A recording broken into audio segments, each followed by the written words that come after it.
Welcome back to my channel viewers. इस video में मैं चैप्टर 2 पढ़ाने जा रही हूँ। चैप्टर 2 है कंपोनेंट्स ऑफ फूड, क्लास 6 की book, subject science.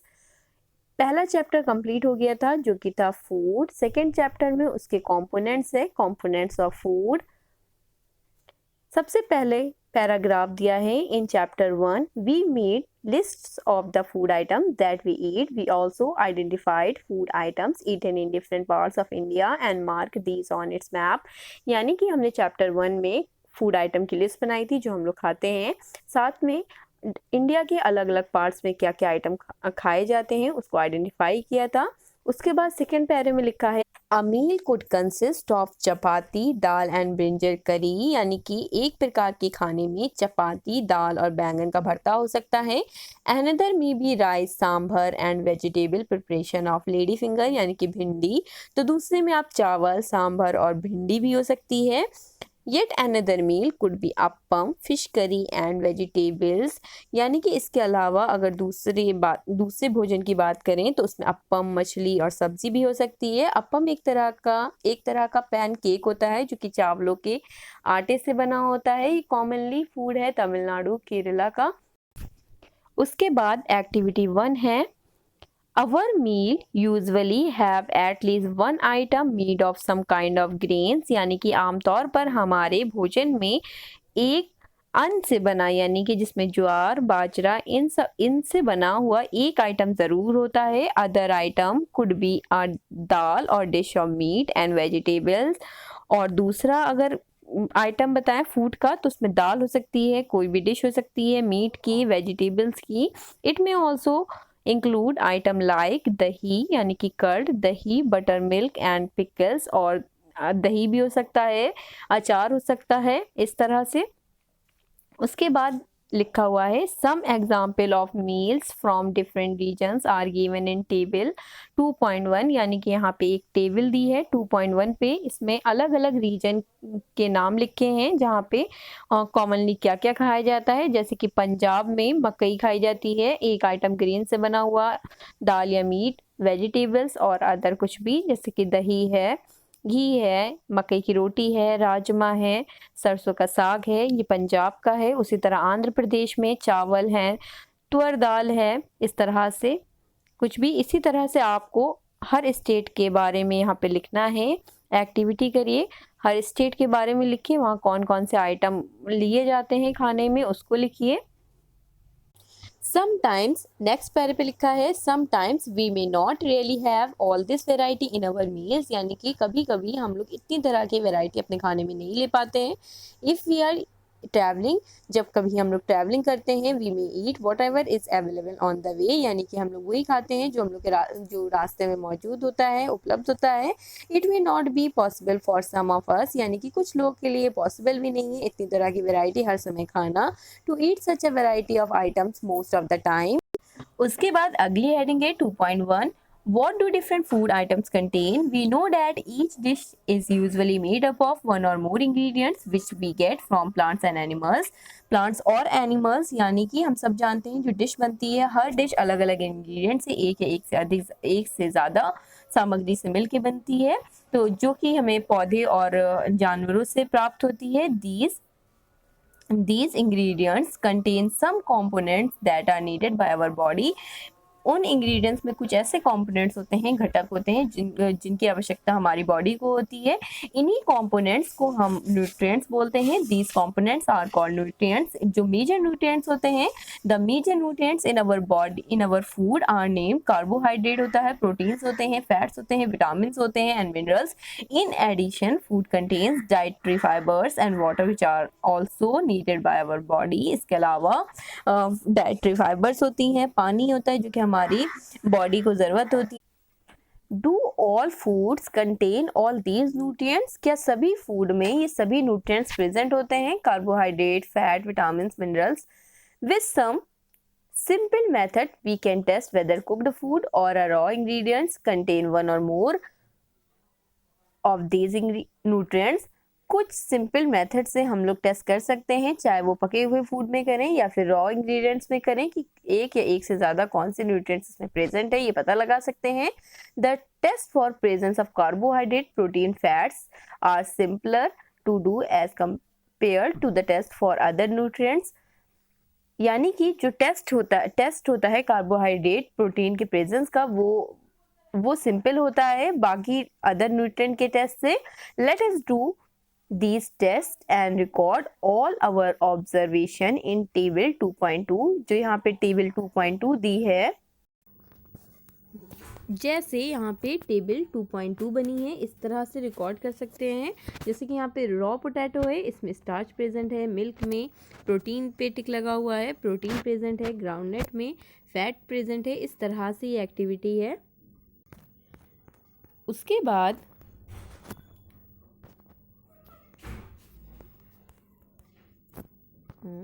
for carrying out these tests, you will need solutions of iodine, copper, sulfate and caustic soda. इस टेस्ट को करने के लिए आयोडीन, कॉपर, सल्फेट और कॉस्टिक सोडा की सॉल्यूशन की ज़रूरत होगी। You will also need a few test tubes और ड्रॉपर की भी ज़रूरत होगी। Try these tests on cooked food items as well as raw materials. Table 2.2 show you a way to record the observation from these tests. Some food items are given in this table. You can conduct the test either with these or any other available food items. Do these tests carefully and do not try to eat or taste any chemical. बस इसमें यही बताया गया है कि जो भी आप रिकॉर्ड करें उसको उस टेबल की तरह बनाएं, जैसे यहाँ पे दिया हुआ है, इस तरह से पूरा बनाएं और कोई भी केमिकल को टेस्ट बिल्कुल ना करें, खाएं बिल्कुल भी नहीं, do not eat. If the required solutions are not available in ready-made form, your teacher can prepare them as follows। यानी कि वो जो सॉल्यूशंस हैं अगर वो ख़त्म हो जाते हैं या अवेलेबल नहीं होते हैं तो आपके टीचर इसे बना भी सकते हैं। यहाँ पे इसके मेथड दिए हुए हैं कि किस तरह से सॉल्यूशन बनते हैं, यहाँ पे दिया हुआ है। जैसे कि यहाँ पे है कॉपर सल्फेट सॉल्यूशन को किस तरह बनाया जा सकता है। Copper sulphate solution can be prepared by dissolving 2 gram of copper sulphate in 100 millilitre of water. यानी कि 2 ग्राम आप कॉपर सल्फेट को 100 मिलीलीटर वाटर में मिलाएंगे तो कॉपर सल्फेट सॉल्यूशन बन जाएगा। उसी तरह से कॉस्टिक सोडा का दिया है, उसी तरह से यहाँ पे आयोडीन का दिया है। डाइल्यूट सॉल्यूशन ऑफ आयोडीन को किस तरह से बनाते हैं, इस तरह से। उसके बाद यहाँ पे लिखा है let us begin by testing different food items to see if they contain carbohydrate. There are many types of carbohydrate. The main carbohydrate found in our food are in the form of starch and sugar. यानी कि बहुत तरह के carbohydrate होते हैं, लेकिन जो हमारे भोजन में, हमारे फूड में जो मेन कार्बोहाइड्रेट होते हैं वो किस फॉर्म में होते हैं, वो स्टार्च के और शुगर के फॉर्म में होते हैं। We can easily test if a food item contain starch. हम बहुत ही ईजिली टेस्ट कर सकते हैं जिस फूड में स्टार्च की टेस्टिंग बहुत ही ईजिली कर सकते हैं कि किस फूड में स्टार्च प्रेजेंट है, किस फूड में स्टार्च नहीं प्रेजेंट है। इस चैप्टर में आपको इस test for starch, test for protein और टेस्ट फॉर फैट तीनों के मेथड बताए गए हैं कि किस तरह से आप पता कर सकते हैं कि किस फूड में स्टार्च है, किस फूड में प्रोटीन है और किस फूड में फैट है। तो यहाँ पे सबसे पहली जो एक्टिविटी 2 में है टेस्ट फॉर स्टार्च। स्टार्च का टेस्ट किस तरह करते हैं। Take a small quantity of a food item और अ रॉ इंग्रेडिएंट। आप कोई भी फूड आइटम लीजिए थोड़ी क्वांटिटी में या कोई भी कच्चा सामग्री लीजिए and put 2-3 drops of dilute iodine solution on it. Observe if there is any change in the color of the food item. Did it turn blue and black? यानी कि जो भी आपने फूड आइटम लिया है उसको या फिर कोई भी फूड आइटम लीजिए उसमें 2-3 ड्रॉप डाइल्यूट आयोडीन सॉल्यूशन की डालिए। यहाँ पे इसका मेथड भी दिया है। डाइल्यूट आयोडीन सॉल्यूशन किस तरह बनता है, इस तरह से बना भी सकते हैं लैब में। उसके बाद 2-3 ड्रॉप अगर आप डाइल्यूट आयोडीन सॉल्यूशन को उस फूड आइटम में डालेंगे, अगर उसमें ब्लू या ब्लैक में वो चेंज हो जाता है ब्लू ब्लैक कलर में, तो इसका मतलब उसमें स्टार्च प्रेजेंट है, अदरवाइज उसमें स्टार्च नहीं प्रेजेंट है। यहाँ पे लिखा हुआ है a blue black colour indicates that it contain starch. इसी तरह आप किसी भी फूड आइटम में पता लगा सकते हैं कि किस में स्टार्च प्रेजेंट है, किस में स्टार्च नहीं प्रेजेंट है। उसके बाद है test for protein. Take a small quantity of a food item for testing. If the food you want to test is a solid, यानी कि कोई भी खाने की क्वांटिटी लीजिए, थोड़ी सी क्वांटिटी लीजिए फूड की। अगर वो फूड सॉलिड है जो आप टेस्ट करना चाहते हैं जिस फूड पे, तो सबसे पहले उसे आप पाउडर बना लें या उसे पेस्ट बना लें। First you need to make a paste of it or powder it. Put some of this in a clean test tube at 10 drop of water। उसके बाद उसको आप टेस्ट ट्यूब में डाल दें, उसमें 10 ड्रॉप्स वाटर की डालें, उसे अच्छे से हिला लें to it and shake the test tube।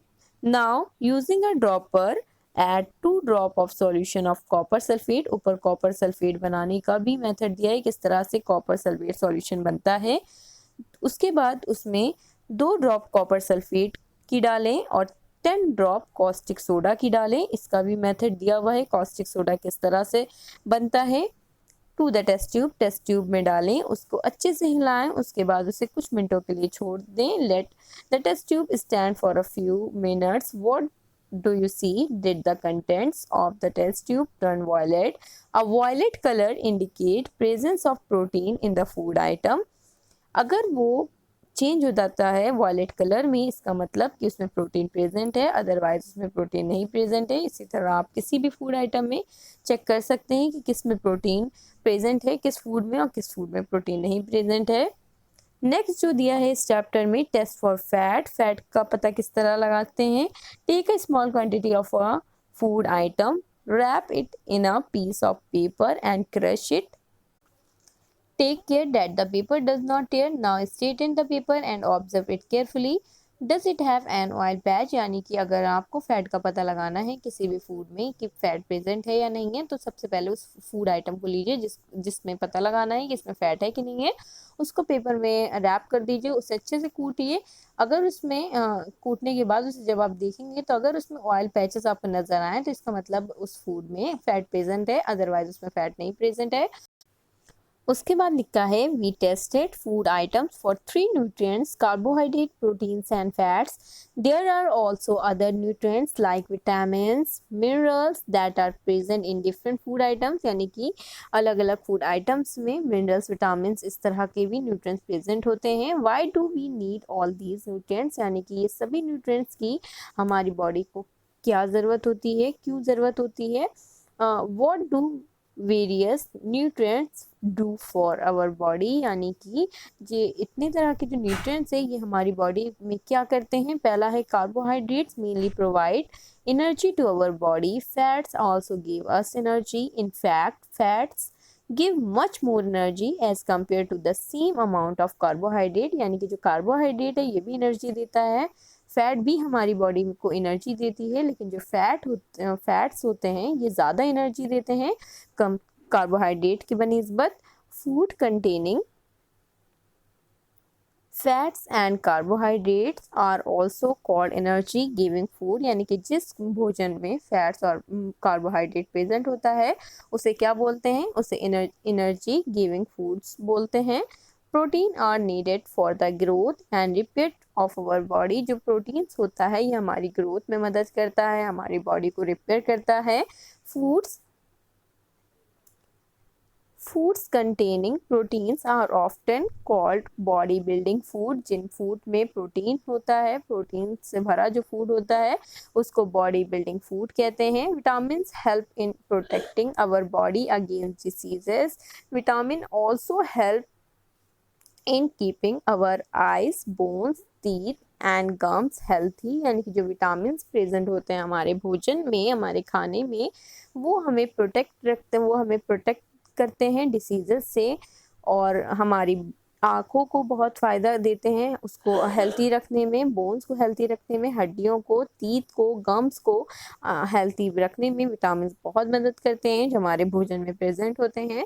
Vitamin are of different kind known by different names. Vitamin कई तरह के होते हैं, अलग अलग नाम से जाने जाते हैं।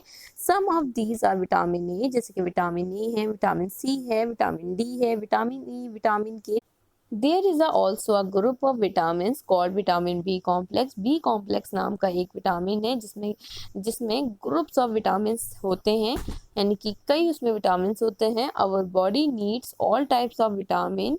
हमारी बॉडी को ये सभी तरह के विटामिन की ज़रूरत होती है। थोड़ी क्वांटिटी में सभी विटामिन की, चाहे थोड़ी थोड़ी क्वांटिटी हो, लेकिन सभी विटामिन की हमारी बॉडी को ज़रूरत होती है। जैसे कि vitamin A keeps our skin and eyes healthy. जो विटामिन ए होता है वो हमारी स्किन को हेल्थी रखता है, हमारी आइज को हेल्थी रखता है। Vitamin C helps body to fight against many diseases. जो विटामिन सी होता है, ये इंपॉर्टेंट पॉइंट्स हैं सारे कि विटामिन ए क्या करता है, विटामिन सी का क्या वर्क होता है, विटामिन डी हमारी बॉडी में किस तरह हेल्प करता है, मिनरल्स क्या करते हैं, प्रोटीन्स क्या करते हैं। ये सब मेन पॉइंट है। ये बहुत ही इंटरेस्टिंग चैप्टर होता है जो कि हमेशा इससे एग्ज़ाम में क्वेश्चन ज़रूर आते हैं। विटामिन जो सी होता है वो हेल्प्स करता है हमें फाइट करने में डिसीजेस से। Vitamin D helps our body to use calcium for bones and teeth. यानी कि जो विटामिन डी है वो हमारी बोन्स को, हमारी टीथ को कैल्शियम प्रोवाइड करता है। Food that are rich in different vitamin are shown in 2.6। यहाँ पे एक फिगर बना है। उसके बाद है minerals are needed by our body in small amount. जो मिनरल्स होते हैं वो हमारी बॉडी में थोड़ी क्वांटिटी की ज़रूरत होती है। मिनरल्स की बहुत क्वांटिटी की हमारी बॉडी को ज़रूरत नहीं होती है। ईच वन इज़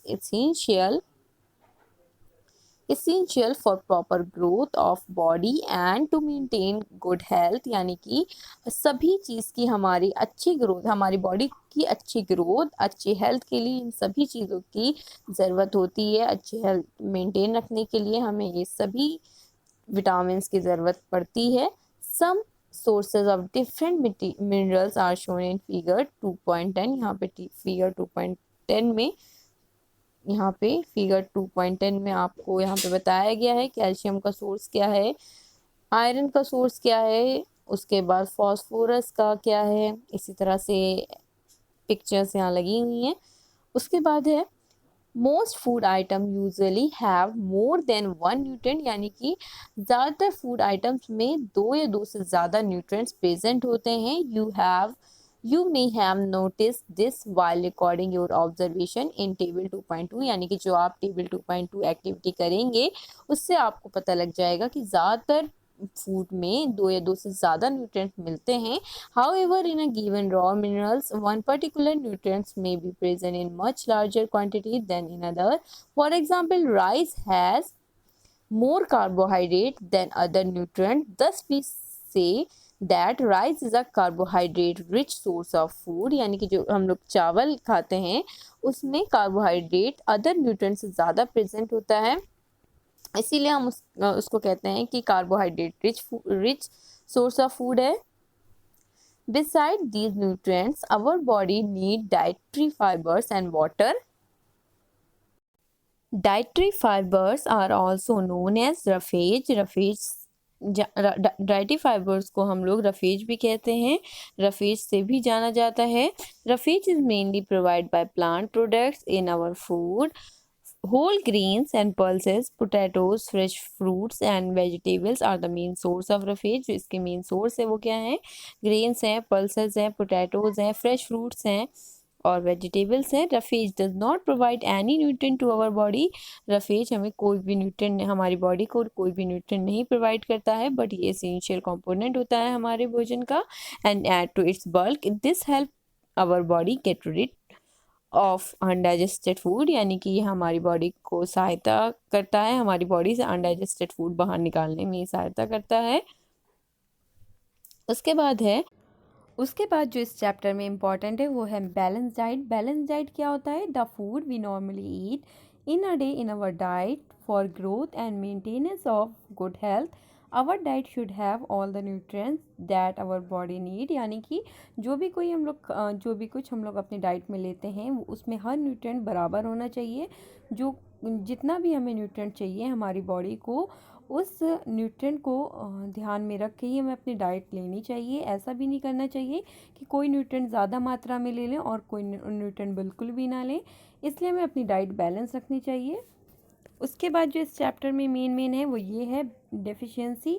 डिसीज़ेस क्या होती है, इसमें बेसिकली ये होता है जो हम लोग खाना खाते हैं उसमें कोई न्यूट्रिएंट अगर हमारे फूड में लंबे समय से नहीं जा रहा है, जिस वजह से हमें उस न्यूट्रिएंट की कमी के कारण हमें जो डिसीज़ होता है उसी को डेफिशिएंसी डिसीज़ कहते हैं। इसका जो मेन चार्ट यहाँ पे बना हुआ है, जैसे कि विटामिन ए की कमी के कारण लॉस ऑफ विज़न हो जाता है, डेफिशिएंसी, इसके सिम्टम्स यहाँ पे लिखे हैं। ये काफ़ी इम्पॉर्टेंट है कि विटामिन ए की कमी से क्या होता है, विटामिन बी ए की कमी से क्या होता है, एग्ज़ाम के पॉइंट ऑफ व्यू से भी काफ़ी इम्पॉर्टेंट है और वैसे भी ये काफ़ी ही इम्पॉर्टेंट है। इसको जानना चाहिए कि किस कमी के कारण हमें ये डिसीज़ेज़ हो रही हैं। विटामिन सी की कमी से स्कर्वी होती, विटामिन डी से रिकेट्स हो जाते हैं, उसी तरह कैल्शियम की कमी से हमारे बोन्स, हमारे टूथ कमज़ोर हो जाते हैं, आयोडीन की कमी से गिटर हो जाता है, आयरन की कमी से एनीमिया हो जाता है। इसके यहाँ पे सिम्टम्स भी लिखे हुए हैं कि कैसे पहचानेंगे आप कि हमें क्या हुआ है। सिम्टम्स हैं जैसे कि poor vision, loss of vision in darkness, sometimes complete loss of vision.